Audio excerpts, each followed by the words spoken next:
D'abord un mot de remerciement aux organisateurs de cette journée. M'inviter, c'est, je dirais, une belle prise de risque. C'est audacieux. Est-ce que c'est responsable? Ça, j'en sais rien. Civil, c'est une association. Au civil. Ou au pénal, ça, un maître nous le dira. Au-delà de la boutade, merci infiniment pour votre invitation. Je suis bien évidemment honoré d'être devant vous et je tiens aussi à vous remercier pour le temps de réflexion que vous m'avez indirectement offert.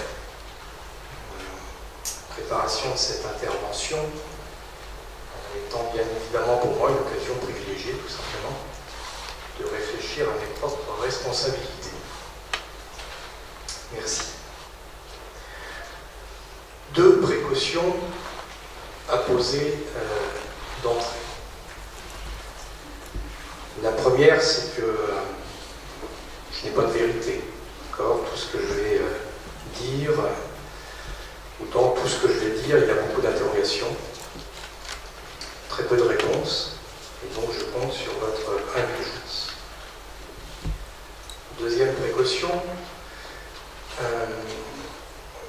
c'est que les propos que je vais tenir ce matin devant vous n'engagent que moi.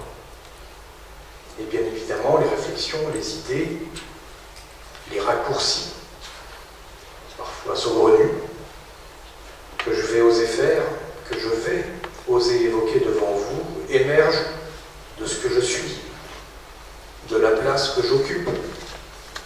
Et comme vous le savez, je ne suis pas juriste, je ne suis pas médecin, je ne suis pas soignant. Il convient donc de considérer mon intervention uniquement comme un témoignage de ce que je vis et pas plus. Ces précautions étant posées, la première conclusion de ce travail de réflexion que j'ai mené pour préparer cette intervention est de constater que finalement, l'exercice des responsabilités est pour moi quelque chose de profondément ancré, depuis longtemps, et je dirais même de structurant, depuis de très nombreuses années, si nombreuses que je pourrais presque dire depuis toujours. Il y a même sans doute un peu de M. Jourdain dans cet aspect de cet exercice des responsabilités. Aussi, lorsque Jean-François Gols m'a sollicité il y a quelques semaines pour parler de la responsabilité, l'exercice ne m'est pas paru insurmontable. Nous sortions d'ailleurs tout juste une période intense à la Fondation Bon Sauveur de la Manche, une période de rénovation du système de délégation. Alors on s'est tapé tout ce que le maître nous avait évoqué, les délégations de pouvoir au civil, au pénal, etc., etc. Or, s'interroger sur une délégation de pouvoir dans une institution comme la Fondation, c'est bien évidemment, d'une certaine manière, s'interroger sur les responsabilités, sur leur répartition, leur distribution, sur leur périmètre, leurs limites, sur les effets de ces délégations, donc de ces responsabilités, sur l'organisation, leurs conséquences sur le fonctionnement de l'institution elle-même, etc. Dans cette acception-là, vous comprenez qu'il s'agit de mettre l'accent sur une dimension systémique de la responsabilité, et ce sera l'objet de ma première partie. Mais s'interroger sur la responsabilité, ce n'est pas regarder que le système. C'est aussi avoir la sincérité de regarder l'individu, le responsable. La seconde partie de mon intervention sera donc orientée sur une dimension plus individuelle, plus intérieure de la responsabilité. Et je prendrai notamment quelques minutes pour évoquer devant vous la différence fondamentale que je fais, ou que j'essaie de faire, notamment au quotidien, mais ce n'est pas toujours facile, entre les responsabilités à endosser et embrasser ses responsabilités. Première partie donc, responsabilité et système. Et je vais ici tenter de regarder la responsabilité au sens générique du terme à travers le prisme de la TOB. La TOB, c'est la théorie des organisations de Berne, que je pense que beaucoup d'entre vous connaissent. Berne est un psychiatre américain du XXe siècle. Il est plus connu pour être le père de l'analyse transactionnelle, mais il s'est aussi passionné beaucoup pour les organisations.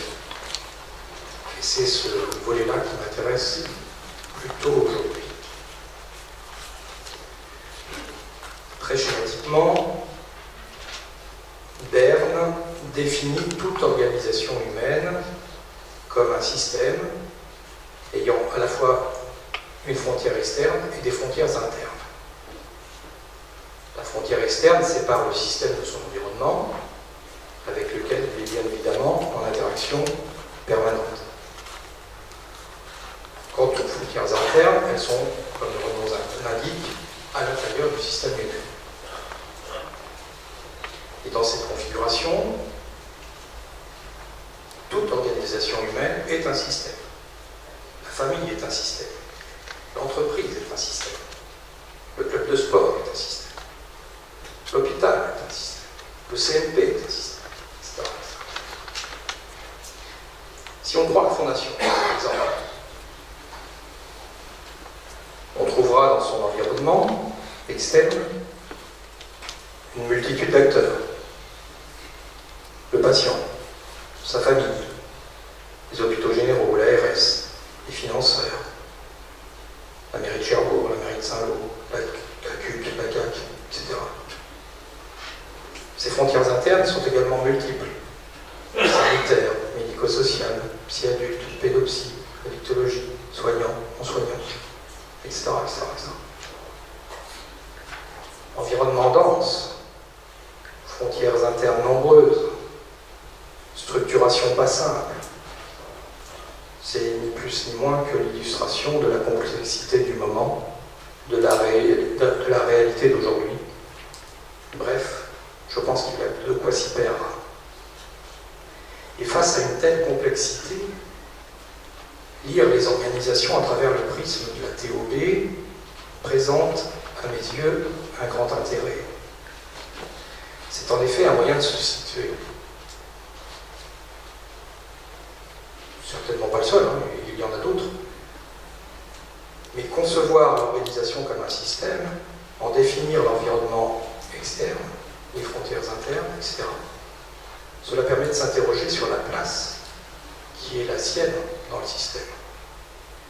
Je suis où? Et à travers le « je suis où », il y a bien évidemment la question sous-jacente.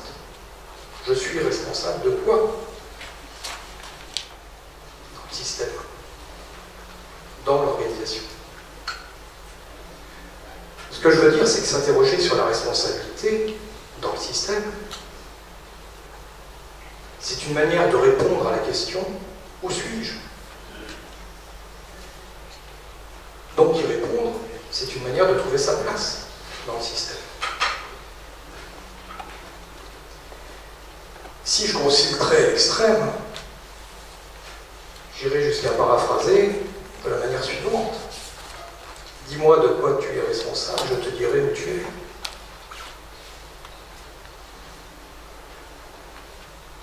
Ce que je veux dire, c'est que l'analyse des responsabilités de chacun conduit à la détermination de la place de chacun dans l'organisation. En tout cas, c'est un moyen d'y parvenir. Autrement dit, la définition de la responsabilité participe, en quelque sorte, à la définition de la place occupée dans le système, dans l'entreprise, dans l'hôpital. Et ça me paraît très, très important, ça. Parce que dans un monde qui s'accélère, dans un monde qui se mondialise, qui se parallélise, qui se virtualise, c'est peut-être très intéressant, très équilibrant, très rassurant de savoir où l'on est. Il est peut-être important aujourd'hui, en 2024, dans notre époque chargée d'incertitudes et où, d'une certaine manière, la simplicité nous échappe, il est peut-être même essentiel de répondre à cette question « Où suis-je » ? Et peut-être que répondre à cette question « Où suis-je » est devenu aujourd'hui autant nécessaire que de répondre à la traditionnelle réponse de la question « Qui suis-je » ? Donc, première conclusion, première vertu, j'aime beaucoup ce mot vertu, la responsabilité participe à la définition de la place dans l'organisation. Et à ce titre, elle est un élément constitutif des systèmes.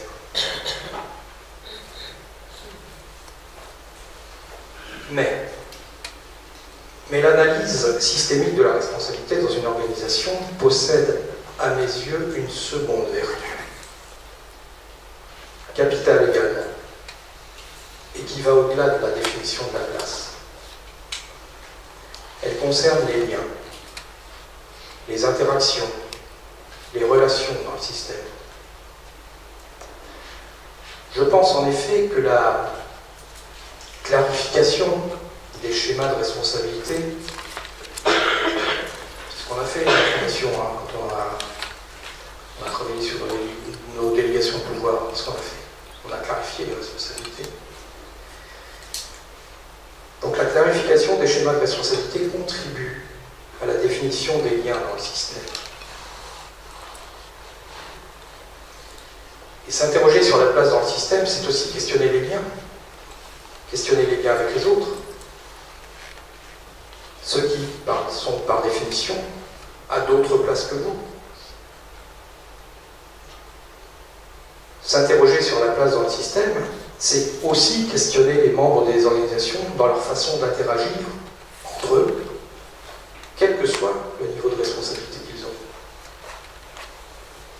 Tous les acteurs du système ont des responsabilités. Mais tous les systèmes n'ont pas les mêmes façons d'interagir en interne.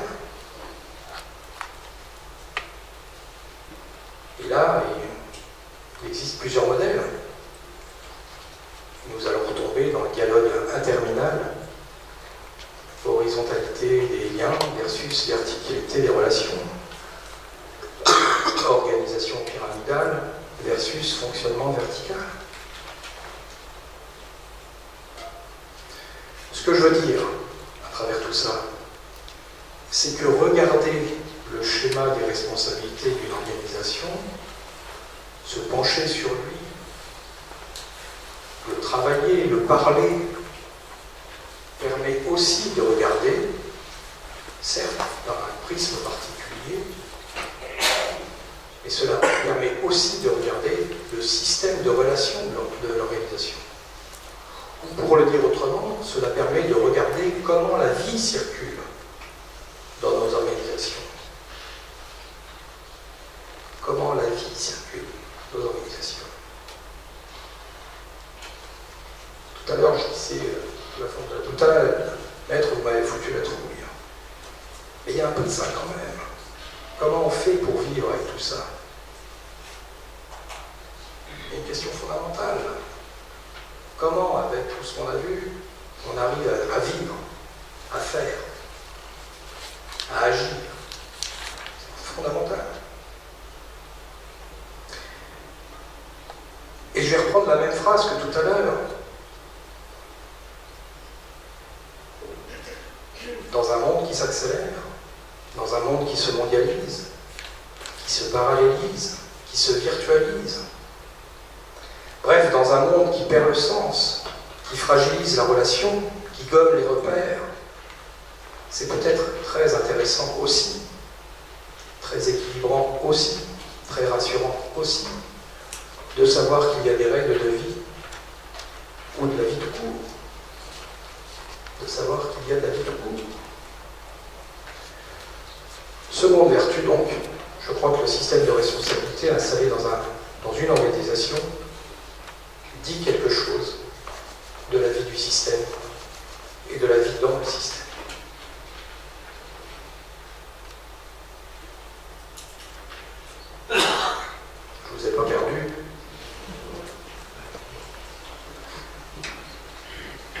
Laissons le système de côté maintenant et regardons ce qui se passe de l'autre côté, du côté de l'individu, de la personne. Et je voudrais évoquer avec vous les deux belles expressions, responsabilité à endosser et embrasser ses responsabilités.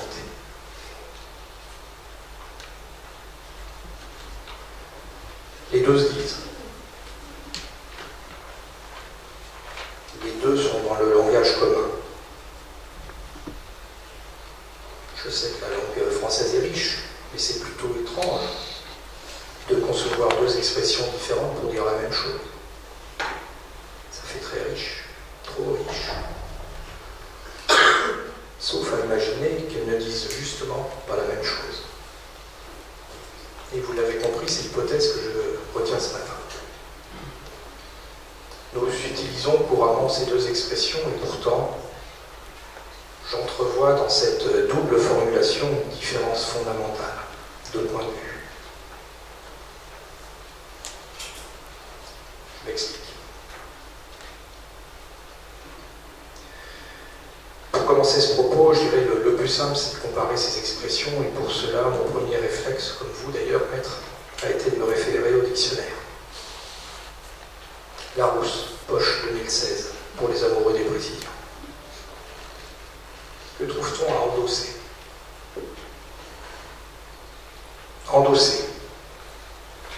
Premier sens, mettre un vêtement sur le dos. Le dictionnaire de l'Académie française est un peu plus précis. Il complète, s'emploie principalement en parlant d'une armure, d'un harnois. Le harnois, c'est l'ancêtre du harnais. J'ai été vérifié. Deuxième sens, assumer la responsabilité de l'homme. C'est pas mal. Je trouve que les mots de cette expression, endosser ses responsabilités, ils sont très bien choisis. Ils font du lien, encore le lien, ils font du lien entre responsabilité et dos. Les deux choses sont liées. Et pour ceux qui dorment, qui n'ont pas encore entendu, j'insiste, mais dans endosser, il y a dos. Et avec endosser, j'envisage mes responsabilités comme une charge. Je porte mes vêtements, je porte mes responsabilités, pardon, comme un vêtement. Et pas n'importe quel vêtement. Un vêtement que l'on met sur le dos. Et d'habitude, enfin, en ce qui me concerne, je porte sur le dos ce qui est lourd. Ce que je veux dire, c'est on n'est pas dans le t-shirt, quoi. Le t-shirt, on l'enfile. On est dans l'armure. L'armure, on l'endosse. On est dans le gilet pare-balles qu'on supporte. Vous voyez où je veux en venir? Et là, nous sommes peut-être au cœur de la notion d'endosser les responsabilités. Parce que quand on endosse ces responsabilités, on fait d'une manière systématique le lien entre le poids des responsabilités et donc la gestion des risques. Assumer le risque, c'est lourd. Mais d'un côté, s'il n'y a pas de risque, il n'y a pas d'armure. Et pourquoi lourd? Parce que dangereux. Je crois que vous nous l'avez assez montré que c'était dangereux le maître. Donc nous faisons instinctivement le lien entre risque et danger. Si risque, peut-être qu'il y a danger, et qui dit danger dit survivre au danger. Donc, quand j'endosse mes responsabilités, je formule l'hypothèse que je mets davantage l'accent sur le risque, sur le danger, et bien naturellement, je me trouve, consciemment ou inconsciemment d'ailleurs, mais dans une posture de faire face. Faire face au sens braver, affronter, résister, soutenir. Je suis donc dans un enjeu de survie.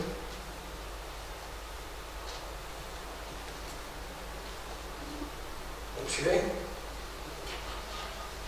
Et cet enjeu de survie, je pense qu'il dit quelque chose du rapport au monde que nous avons.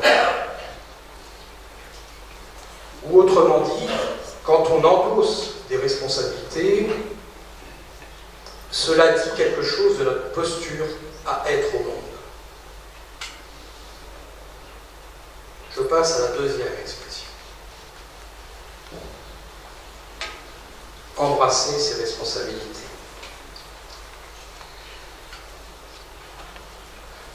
Même procédure, même punition. Je retourne au dictionnaire.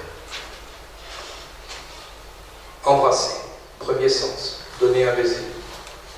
Beau programme, mais un peu éloigné de notre sujet. Deuxième sens, qui m'intéresse beaucoup plus. Saisir, appréhender. Troisième sens, contenir. Quatrième sens, adopter et choisir. C'est toujours le Larousse 2016, etc., pour les passionnés de la précision. Là encore, c'est génial. Je trouve que cette expression est encore super bien choisie. Elle fait le lien entre responsabilité et les bras. Et pour ceux qui n'ont toujours pas entendu, dans embrasser, il y a... On n'a pas d'autres qui suivent. Dans embrasser, il y a le bras. Et avec embrasser, mais je pense complètement différemment mes responsabilités. Mais complètement différemment. La première chose, c'est que je ne les porte plus. Je les prends. Ah oui, embrasser, c'est mettre les bras. Et ça change tout de mettre les bras. C'est comme au rugby. Quand on met les bras au rugby, ça change tout. Vous connaissez tous le rugby. La différence entre un plaquage licite et un plaquage illicite, c'est de mettre les bras. Si vous ne mettez pas les bras, le plaquage est jugé dangereux. Le jeu est interrompu. La balle est rendue à votre adversaire et vous vous trouvez face au risque d'encaisser une pénalité, amenée par la faute commise, d'ailleurs. Mais à l'inverse, si vous mettez les bras, même si le plaquage est une brutalité sans nom, il est licite. Et non seulement il est licite, mais plus souvent, il est synonyme de turnover. Vous récupérez la balle, et c'est pour vous une belle opportunité de marquer. Qu'est-ce que je veux dire à travers tout ça? C'est qu'avec embrasser ses responsabilités, je ne suis pas dans la gestion des risques, mais dans la gestion des opportunités. Ça change tout. On n'est pas dans la survie, on est dans la vie. Ça change tout.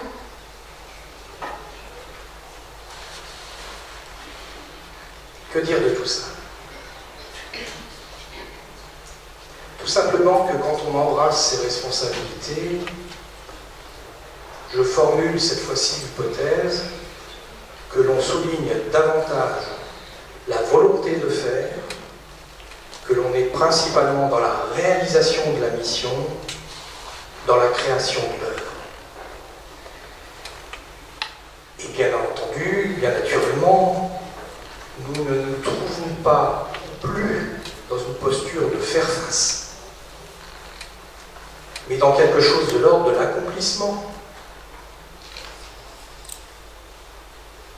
Donc, dans un enjeu du vivre, et non pas dans un enjeu du survivre. Et cet enjeu du vivre dit aussi quelque chose de notre rapport au monde. Quand on embrasse ses responsabilités, cela dit quelque chose de notre posture à être au monde. Dans son livre remarquable sur une sociologie de la relation au monde de résonance, du philosophe allemand Arnold Rosa, il emploie cette expression que j'aime beaucoup, résonner au monde. Et je crois fondamentalement que quand on endosse, ou à l'inverse, quand on embrasse ses responsabilités, ou les responsabilités, responsabilités qui nous sont confiées, nous ne raisonnons pas de la même manière au monde. Et si j'ose caricaturer à l'extrême, et vous me le permettez, endosser ses responsabilités, c'est adopter une posture pour affronter la mort, tandis qu'embrasser ses responsabilités, c'est se glisser dans une posture pour vivre. Fondamentale. Différence fondamentale. Alors bien sûr, tout n'est pas blanc ou noir. Souvent, c'est plus compliqué. C'est moins linéaire qu'une intervention un mardi matin. Oui, il m'arrive personnellement et je dirais quotidiennement de naviguer entre endosser mes responsabilités et embrasser ces mêmes responsabilités. Mais je reste persuadé que fondamentalement, nous ne parlons pas de la même chose. Dans le premier cas, je subis le monde. Dans le second, je considère que je suis acteur de ma vie dans le monde. Vous l'avez compris à travers le titre. En toute connaissance de cause, j'ai choisi.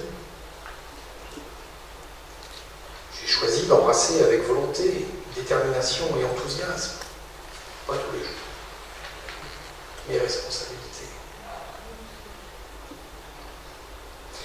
Certains d'entre vous se disent certainement déjà que j'exagère.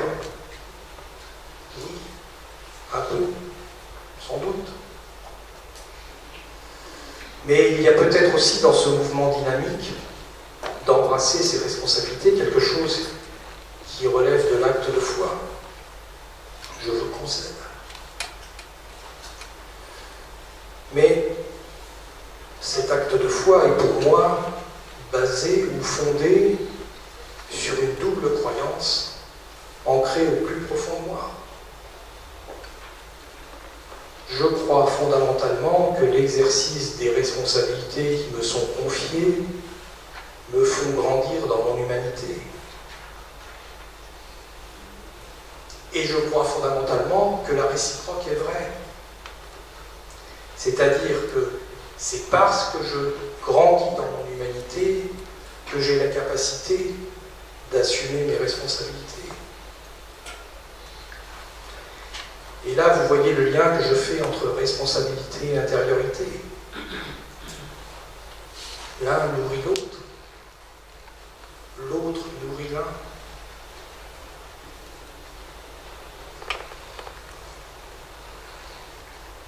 Enfin, pour conclure, je terminerai mon intervention en vous citant une phrase d'une grande dame. Moi aussi, je fais une citation. Une grande dame très connue, mais par un tout petit peu moins. Yvonne Blaise. Personne ne connaît, n'allez pas la googliser, c'est pas la peine. C'est une sœur du Bon Sauveur. Yvonne Blaise est une sœur Yvonne Blaise est une infirmière en psychiatrie qui a maintenant 90 ans, qui a passé toute sa vie à soigner les autres et qui représentait à mon arrivée à la Fondation Bon Sauveur la congrégation des filles du Bon Sauveur, justement au conseil d'administration de la Fondation. Et sœur Yvonne Blaise m'a écrit à l'occasion de la nouvelle année en janvier 2016, quelques jours avant ma prise de poste. Et je vais vous lire ce qu'elle m'a écrit. Un extrait. Monsieur, au-delà des vœux traditionnels, c'était en janvier, je souhaite que cette année, au cours de laquelle vous allez prendre officiellement votre fonction de directeur général, soit une année fructueuse, une année heureuse, non malgré, mais à cause des responsabilités que vous allez assumer. Je crois que Sœur Blaise avait déjà tout compris, tout écrit, bien avant que je le comprenne moi-même. Je vous remercie.